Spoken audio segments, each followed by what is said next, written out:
Today I am going to discuss about 7-step approach of arterial blood gas analysis. This is very similar to what happened to you in your exam.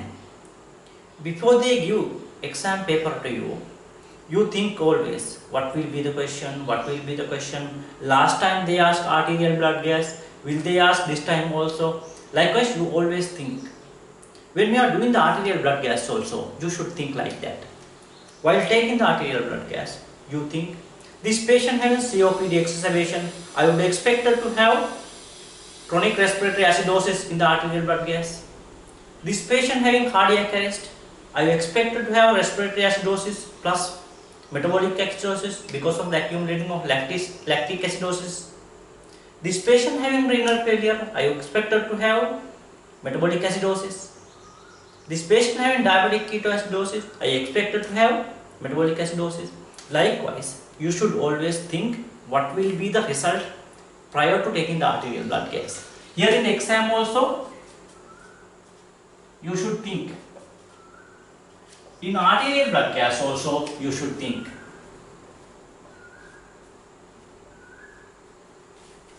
In the exam, after that you receive your exam paper. Then you have to rapidly go through your exam paper. Why? You have to identify whether those questions are correct or not. For that you have to have some kind of knowledge. So, whether your question is correct or not. If they give incorrect questions, they have to give full marks to that question. You no need to write anything. So, you have to go through question paper. Here also, if you receive arterial blood gas, you have to check whether your arterial blood gas report is correct or not. I will tell how to do it in later. Number 2, whether it is correct or not. In the exam, after that, what you should do? After that, you go through your exam paper, you can identify whether you are passed or failed. Sometimes it can be inconclusive, sometimes you can pass like that. So whether you definitely passed or definitely failed or inconclusive. When you receive arterial blood gas, you have to go through whether that your patient having acidosis or alkalosis or in between those two. That means normal ABG. Number 3. After that, you have to separate the questions. Easy question and difficult question. You have to separate the easy question and difficult question. Why? You have to write easy question early and difficult question later. You can do whatever you want, but I would like to do easy question early and difficult question later. So you have to differentiate easy question and difficult question. In the arterial blood gas report also same. You have to differentiate whether your patient having respiratory pathology or metabolic pathology. Whether your patient having respiratory pathology or metabolic pathology.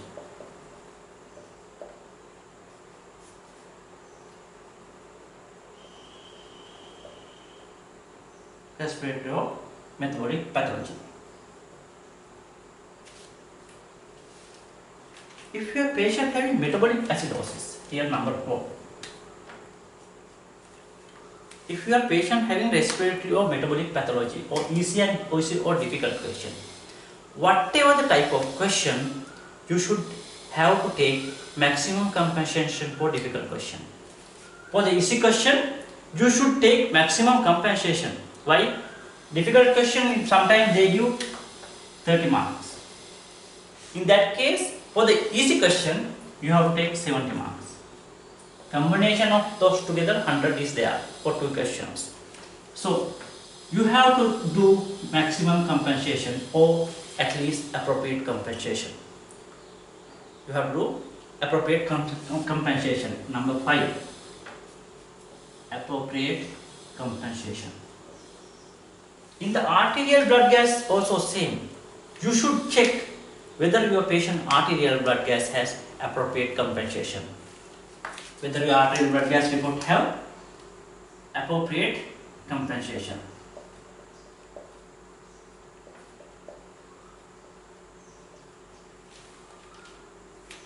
then you have to check whether you and your colleague have gap between writing when writing the difficult question. When writing the difficult question, whether you and your colleague have gap or not. For that, what you are going to do? You finish this question earlier. You finish the difficult question also earlier. Then you slowly look at your colleagues whether he is still writing. You have to find the gap between the you and him. You have to find the gap for difficult question. For the difficult question, you have to find the gap. Easy question, no need to find gap actually. You and he write in the same time. So for the difficult question, you have to assess the gap. Here also, for the metabolic patients, patient with metabolic acidosis, you have to assess the anion gap. Patient with metabolic acidosis, you have to assess the anion gap. Metabolic acidosis.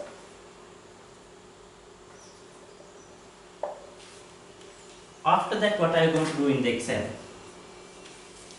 You have to assess the gap ratio. In the medical school, when comparing you and him, there are no that much of gap. 1 to 2 gap was there. But in the exam, he writing still. The gap may be 2 to 3 times. So you have to assess the gap between the you and him. You have to assess the gap ratio.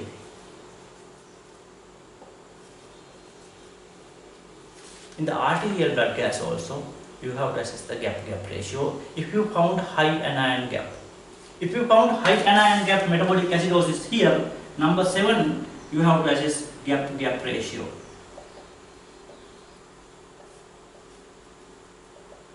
Don't worry, I will teach you what is gap ratio later. So, in the exam, what you should do is you should think whether these are correct or not. You have to identify whether you are pass or fail. Easy question, difficult question, you have to separate. Then you have to do appropriate compensation. You have to assess the gap and you have to assess the gap ratio. When coming to arterial blood gas, you should think correct or not, whether arterial blood gas correct or not. Then acidosis or alkalosis is there. Number 3, whether it is respiratory or metabolic. Number 4, are there any appropriate compensation? Sorry, number 5. Number 6, you have to assess the anion gap. Number 7, you have to assess the gap ratio. I will go through one by one here. I will erase this part. Is it okay? Okay. So I am going to take the arterial blood gas now. I already teach you about the thing or history. Why history is important. I will give few examples to you. Number 1, in patient with COPD, chronic obstructive pulmonary disease, exacerbation and came to ETU. You did the arterial blood gas. While doing the arterial blood gas, you think this patient, chronic respiratory acidotic patient, must have respiratory acidosis in arterial blood gas report. So you expect to have respiratory acidosis. Chronic respiratory acidosis you expected to have. Number 2, in patient with renal failure, you expected to have metabolic acidosis. Renal failure, you expected to have metabolic acidosis. The renal failure patient on furosemide, you expected to have metabolic acidosis plus metabolic alkalosis. Because of the furosemide, patient can create alkalosis. So, if this patient on furosemide, one of the diuretic, you expected to have metabolic acidosis plus metabolic alkalosis. Number 3, patient following cardiac arrest. Patient following cardiac arrest. Respiration is stopped. Circulation also stopped. Because of the cardiac arrest patient, because of the respiratory stopped, patient can have acute respiratory acidosis in ABG. Acute respiratory acidosis. Because of the accumulation of lactic acidosis, lactic acid due to poor circulation, patient can have metabolic acidosis same time. So, your patient can have respiratory acidosis and metabolic acidosis in that case. In patient with diabetic, not taking insulin, develop diabetic ketoacidosis, you expected to have some kind of metabolic acidosis. DKA. So knowing history is very important. most common mistake we are going to do is we don't look at the history. We try to interpret the arterial blood gas. You see how difficult without knowing those things, difficult in interpretation of the arterial blood gas. So before taking the arterial blood gas into your hand, you go through your patients and you imagine what will be the problem. It is very easy to report or very easy to interpret or very easy to analyze your arterial blood gas. Okay, we'll move into number 3. Whether your arterial blood gas is correct or not. How can do that? Some consultant, you may have seen, some doctors look at the arterial blood gas, says this arterial blood gas is wrong, and they put it to the dustbin. How they do it? It is very easy.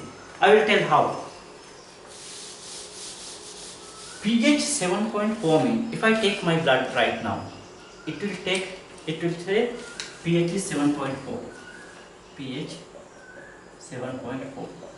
That means right now my arterial blood containing 40 nanomoles per liter hydrogen ion concentration. 40 nanomoles per liter hydrogen ion concentration. Then I will take arterial blood gas of a patient with pH 7. pH 7. That patient arterial blood gas should have approximately 100 nanomoles per liter hydrogen ion concentration. Approximately 100 nanomoles per liter hydrogen ion concentration. Then I am going to take the patient with pH 7.6. This patient approximately should have hydrogen ion concentration 26 nanomoles per liter. This patient may have respiratory alkalosis, metabolic alkalosis, or combination of respiratory and metabolic alkalosis.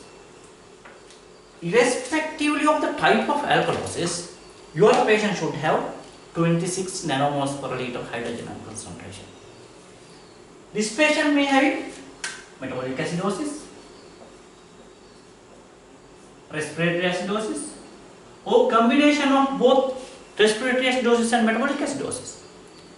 Whatever the acidosis, if your patient having pH of 7, your patient should show approximately 100 nanomoles per liter hydrogen ion concentration. That means, irrespectively of the type of acidosis, the amount of hydrogen ion present should be compatible with your pH. Amount of hydrogen ion present should be compatible with their pH. That means, by looking at the pH, if you can calculate the amount of hydrogen ion concentration, what should be present in your blood, I will repeat it again. Now what I am going to do is, I receive arterial blood gas report, ABG report. I am going to calculate amount of hydrogen ion concentration. Hydrogen ion concentration equal to 24 into partial pressure of carbon dioxide divided by bicarbonate concentration.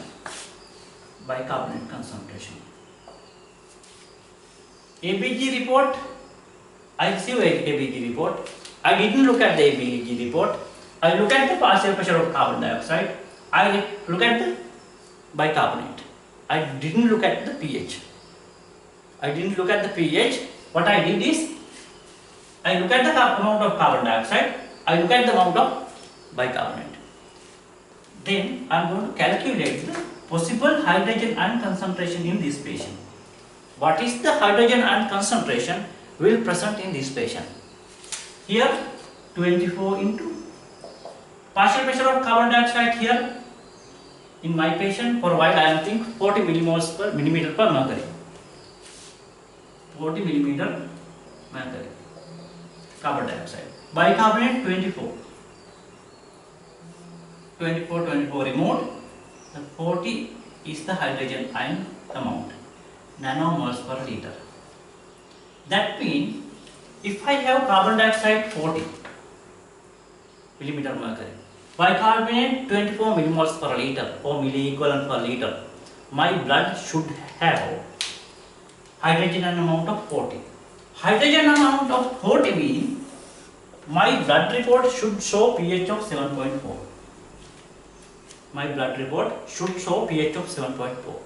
If my blood report show pH of 7.3, but the compatible amount of hydrogen amount this much, but pH shows this much, this report is wrong. This report is wrong. I will repeat it again. It is worth to know. What I am going to do is, I am not going to look at the pH. Instead of that, I am going to look at the amount of carbon dioxide and amount of bicarbonate. In my blood, carbon dioxide is 40 millimeter mercury. Bicarbonate 24 millimoles per liter. What I am going to do is, I am going to calculate the possible hydrogen ion concentration should present in this much of carbon dioxide and bicarbonate. What I am going to do is, I am going to multiply carbon dioxide partial pressure with the 24, going to divide it by amount of bicarbonate present in my blood. I came a value called 40 millimoles per liter. 40 nanomoles per liter. Hydrogen ion present in very minute amount when comparing to the other ions. Sodium millimoles, potassium millimoles range. When coming to hydrogen ion, it is nanomoles range. So 40 nanomoles per liter. That 40 nanomoles per liter should compatible with say pH 7.4. If my blood right now have pH of 7.4, my report is compatible. If my blood have 7.3 or 7.2 here, this report is not compatible. You can put your report into dustbin safely. You can safely disappear. No need to enter it further. So that means you should know that you should have some kind of idea with the pH and the amount of hydrogen presentation. And you have to know this equation. Equation called the amount of hydrogen ion should present in your ABG is equal to 24 into PCO2 into bicarbonate. I will separately write this equation. Amount of hydrogen ion should present is equal to 24 into partial pressure of carbon dioxide in millimeter mercury divided by bicarbonate. You have to calculate the amount of hydrogen ion present in your blood. After that, you have to calculate, you have to check whether that hydrogen ion and pH is compatible or not. Whether that hydrogen ion and pH is compatible or not. If you have pH of 7.4, pH of 7.4, it containing 40 nanomoles. If pH is 7.45, 7.5, 7.55, 7.55 means your patient blood has 29 nanomoles per liter. 7.5 means your patient having 32 nanomoles per liter. This one 35 nanomoles per liter. Here 7.35, 7.3, 7.25, 7.2, 7.15, 7.15, 7.1, 7.05, 7.0. Likewise, here your acidosis, here your alkalosis. With the acidosis, what you can see is higher amount of hydrogen ion concentration. With the alkalosis, you can see lesser amount of hydrogen ion concentration.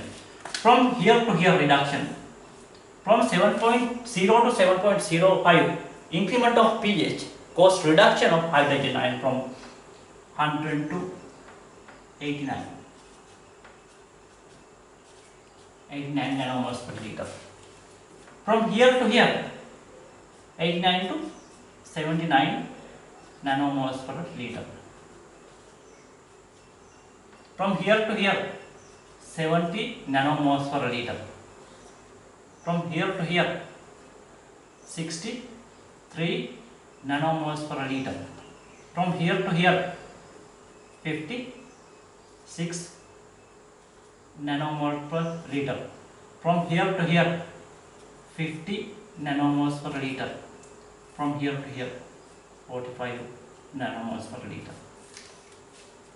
My goodness, you have to keep those things in mind in order to check whether your arterial blood gas is correct or not. You have to keep those things in your mind in order to check whether your arterial blood gas is correct or not. I will go and do an example now. You receive a patient with carbon dioxide 50, 24 into 50 here carbon dioxide. Bicarbonate 25. 25, 50 remove 2. 24 into 42 means 48. 48 means something here and here. Your patient should have pH somewhere here and here. More towards the 7.3. It must be somewhere around 7.31 or 32. This amount of carbon dioxide, this amount of bicarbonate must be compatible with pH 7 point in between these two, 7.32 like this, because it should containing approximately 48 nanomoles per liter hydrogen ion. 48 must be compatible with these two, that means pH should be within these two. Did you get my point, or am I teaching myself? You are teaching yourself. Thank you very much to telling that. So you have to go through this equation. You shouldn't look at your pH first. You have to go through your equation. You have to identify amount of hydrogen ion present. You have to check where your patient now. You have to check in your ABG whether your value is in between these two. Whether your value is in between those two. I will do it in easy way from here to here. How to keep it in your mind. From 7 to 7.05. 11 reduction is there. 11 reduction is there. From here to here, 10 reduction is there. From here to here, 9 reduction is there. From here to here, 8 reduction is there. From here to here, approximately 7 reduction is there. From here to here, 5 reduction is there. Sorry, 6 reduction is there. 11, 10, 9, 8, 7, 6 reduction is there. From here to here, 5 reduction is there. From here to here, 5 reduction is there. From here to here, 5 reduction is there. After that, from here to here, 3 reduction is there. From here to here, 3 reduction is there. From here to here, 3 reduction is there. What a wonderful reduction. You can easily identify. You can easily keep in your mind. You started with 100. Then 10, 11, 10, 9, 8, 6, 5. After that 5 reduction, and after that 3 reduction. pH reduction is 0.05 for each one. You started with 7.0, then 7.05, 7.15, so 7.1, 7.15, 7.2, 7.25, like 0.05 reduction of pH with this much amount of hydrogen ion reduction. You can easily keep in your mind. I think dangerously easy. You can easily identify now whether your patient having correct ABG or not. After that, it is okay. After that, what you should do is, number 2, whether your patient having acidosis or alkalosis. If your patient having pH less than 7.35, your patient having acidosis. If your patient having pH more than 7.45, your patient having alkalosis. If your patient having pH less than 7.35, your patient having acidosis. If your patient having pH more than 7.45, your patient having alkalosis. Your patient can have acidosis and alkalosis simultaneously. In that case, pH can be known. Alkalosis try to pull your pH into this side. Acidosis try to pull your pH into this side. Because of that, pH can be known. But your carbon dioxide and bicarbonate concentration can be changed. So number 2 is number 3, whether your patient having acidosis or alkalosis. After that, you have to find number 4. After that, you have to find whether it is respiratory pathology is there or whether metabolic pathology is there. I will tell you how to do that. So, whether your patient having respiratory pathology or metabolic pathology. If you remember the Henderson-Hasselbalch equation, it says pH equal pK plus log bicarbonate divided by PCO2 into 0.03. I am going to remove this constant from this equation. That means pH proportional to bicarbonate divided by PCO2. Now I am going to find out whether my patient having respiratory problem or metabolic problem. Whether my patient having respiratory problem or metabolic problem. If my patient having respiratory acidosis, what happens is pH is start to goes down. Respiratory acidosis primary pathology is accumulation of carbon dioxide. PCO2 goes up, pH goes down. In respiratory acidosis, what happened is pH goes down, PCO2 goes up. pH goes down and PCO2 goes up.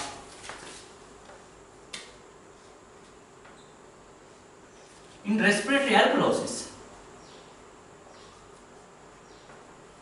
what happens is PCO2 goes down, pH goes up.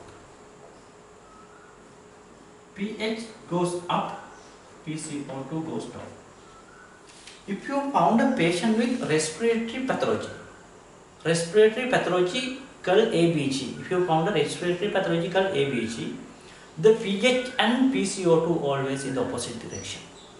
pH and PCO2 always opposite direction. pH goes up, PCO2 goes down. pH goes down, PCO2 goes up. So you have to identify, you can easily identify whether your patient having respiratory pathology or is there or not. If your patient having metabolic pathology, this one for respiratory. If your patient having metabolic pathology, what happened in the metabolic pathology? The primary problem is in the bicarbonate. In patient with metabolic acidosis, primary problem is bicarbonate goes down. pH also goes down. In metabolic diseases, what happens is pH goes down, bicarbonate also goes down. Again, metabolic acidosis here. Metabolic alkalosis, bicarbonate accumulate, pH goes up. Metabolic alkalosis, pH goes up and bicarbonate also goes up. That means in patient with metabolic disorders, pH and bicarbonate toward the same direction. In patient with respiratory problem, pH and carbon dioxide in opposite direction. You can easily keep in mind. I think dangerously easy. So number 3 completed. Number 4, whether your patient having respiratory and metabolic pathway problem. Number 5, whether your patient having appropriate compensation or not. Whether your patient having appropriate compensation or not.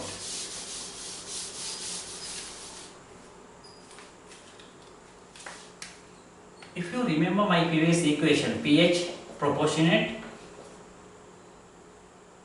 bicarbonate divided by PCO2. When your pH PCO2 goes up, what happens is pH start goes down. To compensate that, your bicarbonate also goes up. The compensatory mechanism here is bicarbonate goes up. Body try to come into near normal back. Body resistance to pH change. Because of that, body try to come into normal pH range somehow. The primary pathology here is high carbon dioxide. With that, pH start goes down. But what happened with your bicarbonate? Bicarbonate also is going to accumulate in your body. Because of that, this fragment also goes up now. This fragment also goes up. Because of that, pH not going to reduce. Furthermore, it is reduced but little bit. It reduced but little bit. We'll see what happens when compensation is achieved. If you have fully compensation or appropriate compensation, fully appropriate compensation in your patients, your patient should show in patient with metabolic acidosis.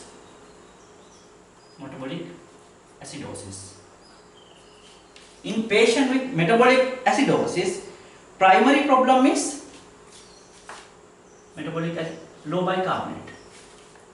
Primary problem is low bicarbonate. Because of that, pH is going to low. For the compensation, your carbon dioxide also should low. For the compensation, carbon dioxide also low.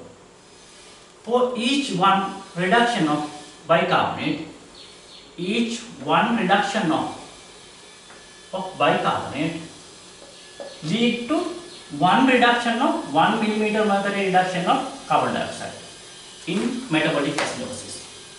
In metabolic acidosis, each one reduction of bicarbonate lead to 1 millimeter mercury reduction of carbon dioxide as a compensation. I will tell in example. In patient with metabolic acidosis, bicarbonate dropped from 24 to 20. That means 4 drop is there. 4 millimoles per liter drop is there. For that 4 millimeter mercury, carbon dioxide also reduce. 4 millimeter mercury, carbon dioxide reduction also you expect. That means from 40 millimeter mercury, it reduced 4. Now your carbon dioxide is 36 millimeter mercury. If you found a patient with metabolic acidosis and bicarbonate 20, you expected to have 36 millimeter mercury carbon dioxide in that patient.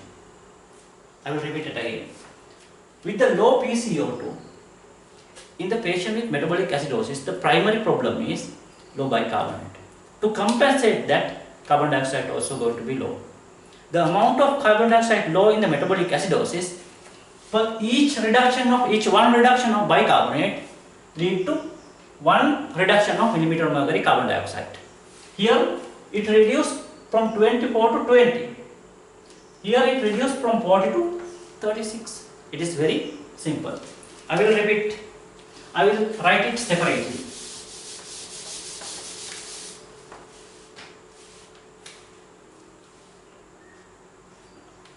As first compensation in metabolic acidosis.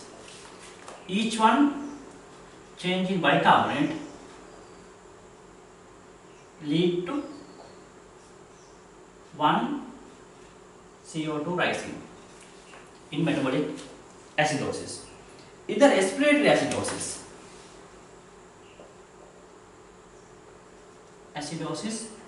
acute respiratory acidosis. Acute respiratory acidosis, again your equation pH proportional to bicarbonate divided by PCO2. Acute respiratory acidosis, primary pathology is accumulation of carbon dioxide. Here accumulation of carbon dioxide. As a compensation, your bicarbonate also should increase. In acute respiratory acidosis, each 10 millimeter mercury carbon dioxide lead to 1 increase of 1 millimoles per liter increase of bicarbonate. I will give an example. Your patient carbon dioxide is right now 40. Due to acute respiratory acidosis, it went from 40 to 50. Now 50 millimeter mercury. That means 10 rising is there. For that 10 rising, bicarbonate should rise from 1. That means if bicarbonate 24 previously, now it become 25 millimoles per liter. When coming to chronic respiratory acidosis, number 3. Chronic respiratory acidosis. Each 10 millimeter mercury carbon dioxide give rise to approximately 4 millimoles per liter bicarbonate rising. 4 millimoles per liter bicarbonate rising. I will give an example again. Same example from 40 to 50. That means 10 rising is there. For that 10 rising, the bicarbonate should rise from 24 to 24 plus 4. That means in that case, your patient carbon dioxide level will be bicarbonate level must be 28 millimoles per liter. If you found a patient with acute bronchial asthma exacerbation, this carbon dioxide level increased from 40 to 50. You expected to have bicarbonate rising only 1 because bronchial asthma is an acute condition. If you found a patient with COPD exacerbation, the carbon dioxide rising is from 40 to 50. You expected to have bicarbonate of 28 in your patients. You know that history is very much important rather than the report. Okay, thank you for knowing it. Okay, shall we move into the alkalosis part now? In metabolic alkalosis,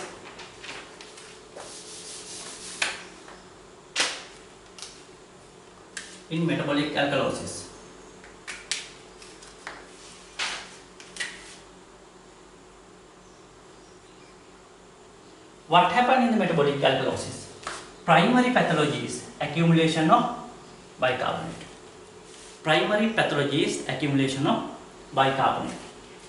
To compensate that, your carbon dioxide also start to go south. To compensate that, your carbon dioxide also going to be accumulated. So, in metabolic acidosis, each one rising of bicarbonate, each 1 millimoles per liter rising of bicarbonate lead to 0.5 millimeter mercury rising of carbon dioxide. I will give an example. Due to some renal failure or vomiting, your metabolic acidosis is going to develop now. Due to vomiting, your patient going to develop metabolic acidosis now. Bicarbonate level rise from 24 to 30 millimoles per liter. Now bicarbonate 30. For each 1 bicarbonate rising from 24, that means 6 rising is there. The carbon dioxide should be rise from 0.5 to 6 times, that means from 3. Carbon dioxide rising should be from 3. Here carbon dioxide 40 initially. Now carbon dioxide is 3 plus 40 means 43. Carbon dioxide is 43 millimeter mercury and your bicarbonate is 30 millimoles per liter. When coming to acute respiratory alkalosis, here acute respiratory alkalosis. In acute respiratory alkalosis, what is the problem? Primary problem is reduction of carbon dioxide. As a compensation, bicarbonate also going to be reduced. In the acute respiratory alkalosis, each 10 millimeter mercury reduction of carbon dioxide will give rise to 2 millimoles per liter reduction of bicarbonate. I will give an example. In acute respiratory alkalosis, the carbon dioxide reduced from 40 to 30. That patient hyperventilate and reduce carbon dioxide from 40 to 30. That means 10 reduction is there. You expected to have 2 reduction from 24. That means it must be 22 here.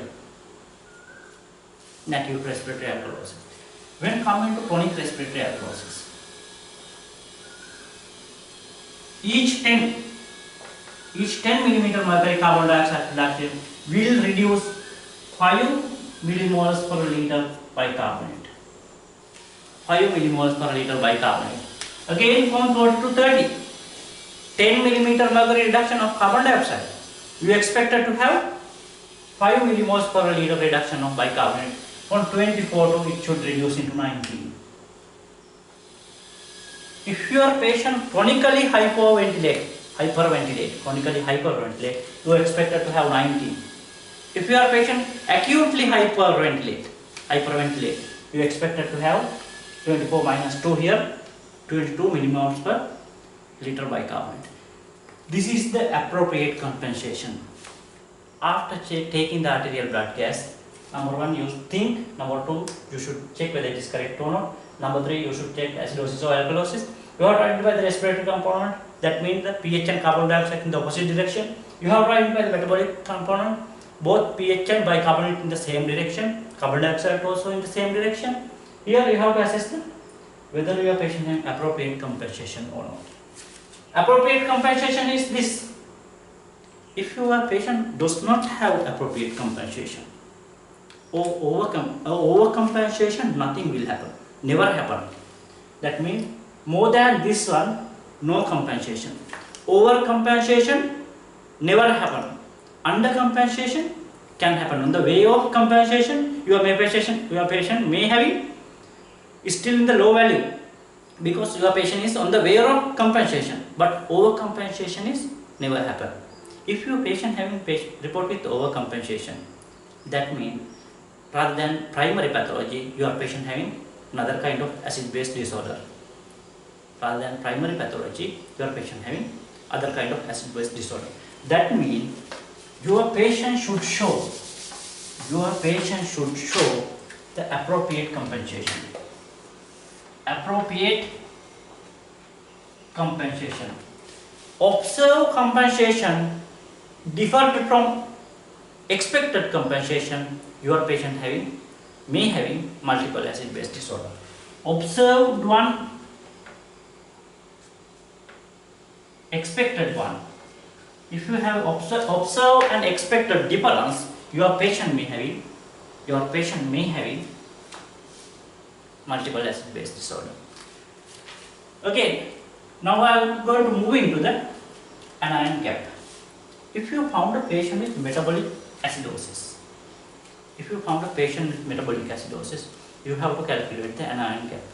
I will tell what is anion gap now. Anion gap, they define as difference between the measurable anion and measurable cation. In our body, you can easily measure the cation.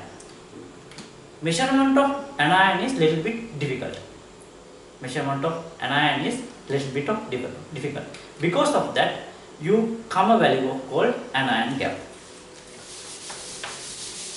The anion gap is difference between the positive ion and difference between the negative ion. Difference between the positive ion and difference between the negative ion. Called anion gap. In our body, what is the difference between the anion and cation? Are there any difference in the anion and cation? If so, you can join me and you together and you can connect bulb there and you can flash that bulb, because my anion amount of charge is, your amount of charge is different. In that case, you and me can have current in between you and me. In our body, there is no anion gap. But when we try to measure the gap, when we try to measure the positive and negative ion, the measurement of negative ion is little bit difficult, because large protein we can't measure protein negatively charged. Because of that measurement error, you can't measure the negative ion totally. You can't measure the positive ion also totally, but you can measure more positive ion than negative ion. Because of that, we are going to call it as anion gap. Anion gap being sodium plus potassium minus chloride and bicarbonate. Sodium plus potassium minus chloride minus bicarbonate. Amount of positive ion here, the negative ion is here. The normal value of anion gap is roughly about 12 plus or minus 4. That means 8 to 16 is the normal anion gap. Normal anion gap. 8 to 16 is your normal anion gap. Your body approximately containing sodium, how much? Approximately containing sodium 140, potassium 4, minus chloride 105, bicarbonate roughly about 26 or 25. For the calculation purpose, we can take it as 25. 25 plus this one mean 130. Here 144. It's roughly about 40. Some books they ignore the potassium.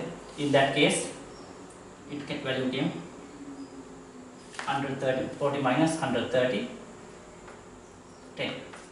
The normal anion gap is roughly about 10. If I draw in the different way, this is your positive ion,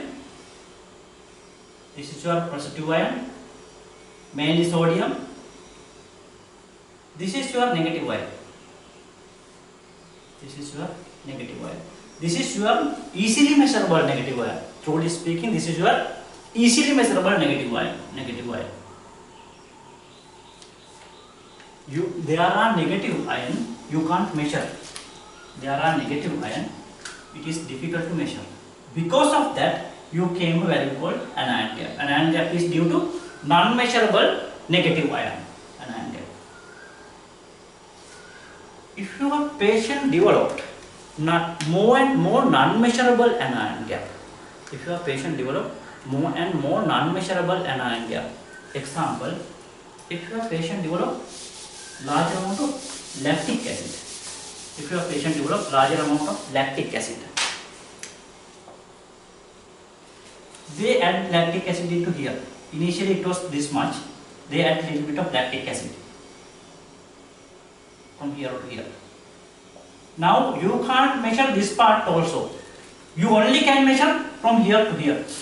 Part of sodium, part of chloride and part of bicarbonate replace with your lactic acid, because this ion also negatively charged. Because of that, body should remove some chloride and some bicarbonate in order to keep body in the neutral state, electrically neutral state. Because of that, if you are measured in this case, if I am going to measure the anion gap, previously it was this much, 12 plus or minus 4. Now the anion gap is from here to here. Because of that accumulation of lactic acid, anion gap now is too much. You are going to call it as high anion gap acidosis.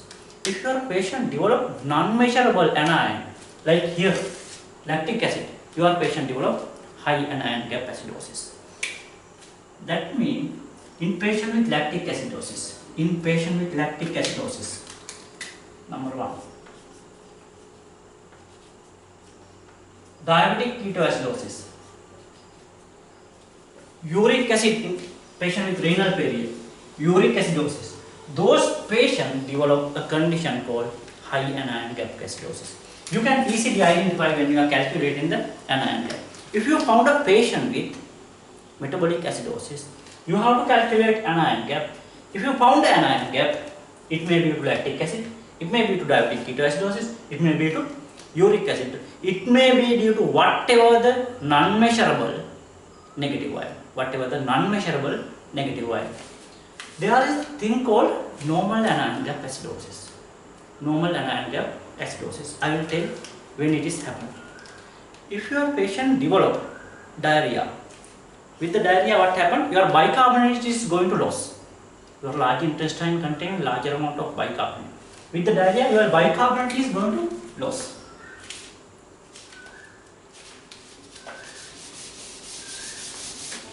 This is your previous curve. Negative charge. From here to here, 12 plus or minus 4. What happened right now is patient developed diarrhea. With the diarrhea, patient going to lose bicarbonate. Now amount of bicarbonate reduced. Here you have bicarbonate and chloride. Now you lost some bicarbonate because of diarrhea, but no other ion accumulate here, no other negative ion accumulate here. Because of that, your chloride has to compensate. Your chloride has to compensate.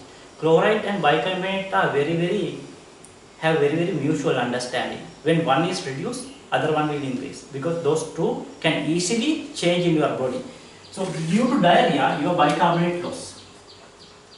Bicarbonate initially 24, now it becomes 14 because of diarrhea. 10 reduction is there. Chloride initially 105, now you have chloride increasing to 150. Now you have chloride increasing to 150. When we are calculating the anion gap, we take chloride and bicarbonate together. Because of that, even though you have lesser amount of bicarbonate, now you have more amount of chloride. Because of that, anion gap is not going to change. Anion gap not going to change.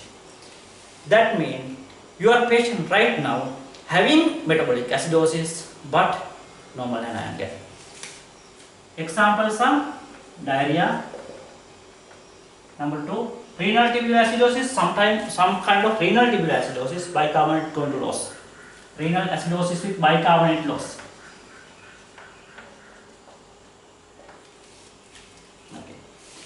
Now I am going to check the last part of acid-base analysis process. Last one is you have to assess the gap ratio. Last one is you have to assess the gap ratio. I think up to now crystal clear. I know crystal is clear.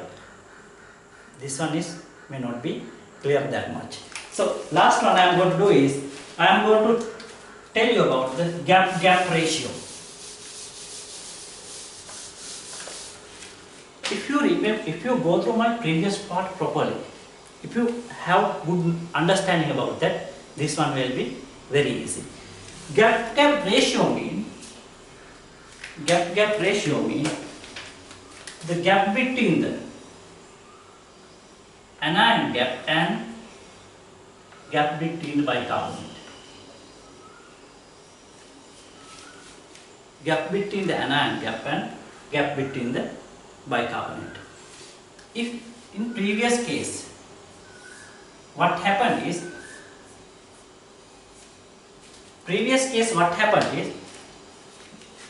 here accumulate lactic acid. Here accumulate lactic acid. For a while we think lactic acid started to accumulate. Previously it was roughly about 0. Now lactic acid 4 millimoles per liter. Because of that 4 accumulate, your bicarbonate should reduce from here that normal value to 4. Normal value is 24. Now bicarbonate 4. Because for that accumulated lactate, you have to reduce some negative ions. You are going to remove negative bicarbonate or bicarbonate ions. So your anion gap increased from 4 because of accumulation of 4 lactic acid. Anion gap is 4 accumulated of 4 by lactic. If I take middle value of anion gap is 12, now it went up to 16. So anion gap change 4. Bicarbonate gap change also 4. Gap ratio here is 1. Gap ratio is here is 1. If you think for the accumulation of 4 millimoles per liter lactate, we are going to reduce 2 chloride and 2 bicarbonate. We are not going to reduce whole bicarbonate, we are going to reduce 2 chloride ion and 2 bicarbonate ion. In that case, your anion gap is 4. So bicarbonate reduction is from 24 to 22 now, it is 2. That means you came value equal 2. Your gap ratio is 2. If you have a gap ratio between 1 to 2, we are going to call it as normal. Gap ratio 1 to 2 is normal. I will repeat it again. What happened in my patient? due to some sepsis, start to develop lactic acidosis. To keep body electrically neutral at position, I have to remove some negative wire. First what I did is, because of the accumulation of 4 lactate ion, I am going to remove 4 bicarbonate ion. So anion gap is increasing from 4, bicarbonate also reduced from 4. The gap ratio is 1. Second time what happened is, again 4 lactate molecule accumulate. I reduce 2 chloride, I reduce 2 bicarbonate. So my bicarbonate gap is reduced from 2, lactate increased from 4. Because of that, 4 divided by 2, the gap ratio is 2. The normal gap ratio is called 1 to 2. If your patient having gap ratio more than less than 1, gap ratio less than 1,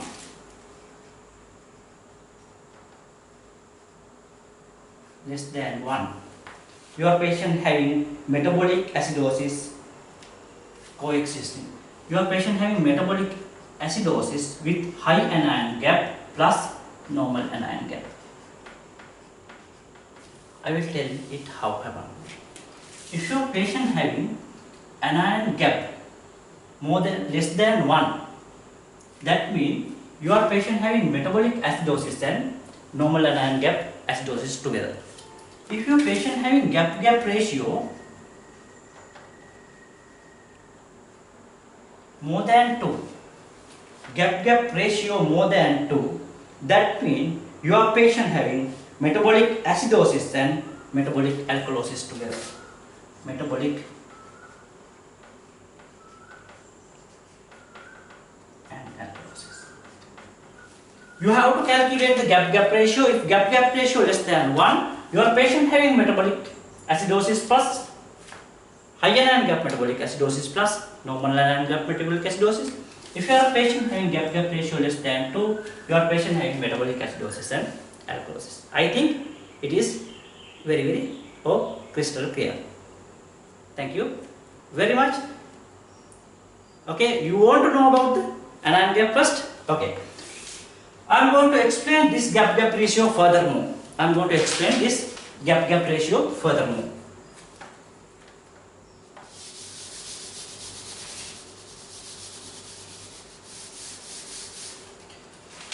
Gap ratio means the difference between here,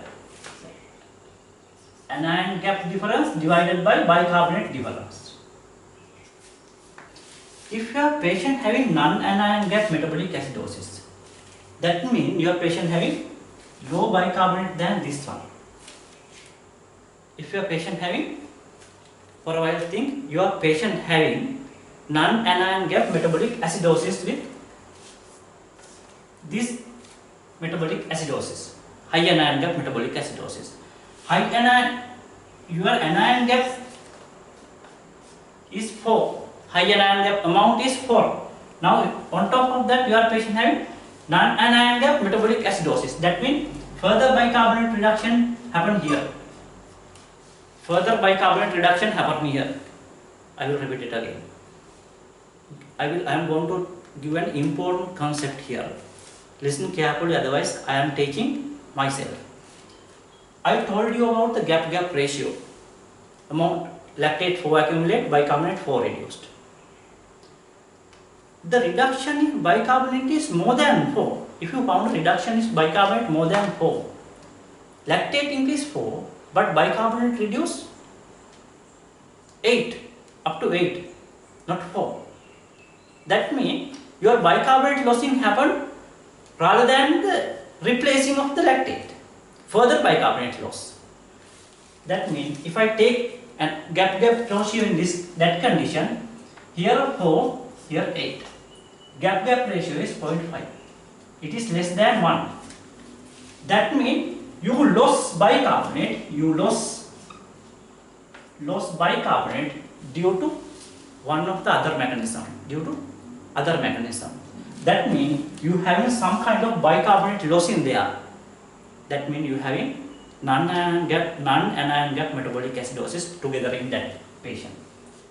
Non-anion gap metabolic acidosis. Again, if you found a patient with high lactate 4, you expected to have bicarbonate at least 2, because normal anion gap, so gap ratio in normal case, sometimes 2 chloride reduction and 2 bicarbonate reduction can happen. If bicarbonate reduction 2, you expected to have gap ratio of 2. If you found bicarbonate reduction of 1, that means your bicarbonate accumulate due to some other disease. Your patient bicarbonate accumulate due to some other disease. Accumulation of lactate is 4. You expected to have at least 2 reduction of bicarbonate, but only 1 reduction of bicarbonate you see. That means accumulation of 1 bicarbonate molecule will happen due to some other disease. The accumulation of bicarbonate means you having concurrent metabolic alkalosis. Did you get my point, or am I teaching myself? I will draw it here. Now your anion gap is 4. Reduction of bicarbonate, you expected to have at least 2, but here 1. Because bicarbonate accumulate due to metabolic alkalosis. Here your gap ratio is 4. If you have a patient with gap ratio more than 2, your patient having metabolic acidosis and metabolic alkalosis. If you found a patient with gap ratio less than 1, your patient having high anion gap acidosis, high anion gap metabolic acidosis plus accumulation of bicarbonate, reduction of bicarbonate, normal anion gap acidosis. Did you get my point? Or am I teaching myself? You are teaching yourself. Thank you very much. This is all regarding the 7-step approach of arterial blood gas analysis. I will repeat it rapidly for you. You have to think first. You have to check whether it is correct or not. Number 3, you have to assess whether your patient having acidosis or alkalosis. You have to assess whether your patient having respiratory or metabolic pathology. Whether your patient having appropriate or non-appropriate response. After that, whole part is only due to metabolic acidosis. From here to here, metabolic acidosis. Acidosis with high anion gap. If you found a patient with metabolic acidosis, you have to run from here to here. 6 and 7 step is belong to metabolic acidosis.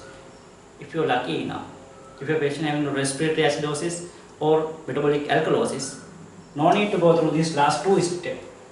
If your patient having this one, you have to assess the anion gap. Then you have to assess the gap ratio. If you found a patient with gap ratio less than 1, that means additional loss of bicarbonate happen. Because of that, bicarbonate gap widening. Because of that, you are going to call your patient having high anion gap metabolic acidosis and normal anion gap metabolic acidosis together. If you found a patient with gap ratio more than 2, that means bicarbonate loss not up to the expected level. You expected to have 2 millimole, at least 2 millimoles per liter bicarbonate reduction to achieve the gap ratio 2. But here only 1 reduction was happened. That means bicarbonate accumulate due to unknown reason. That means the bicarbonate accumulation process also going on with your metabolic high anion gap metabolic acidosis. That means your patient having high anion gap metabolic acidosis and metabolic alkalosis simultaneously. Thank you very much. This is all regarding the simple 7-step acid-base analysis. After that, we will do it in more detailed manner in the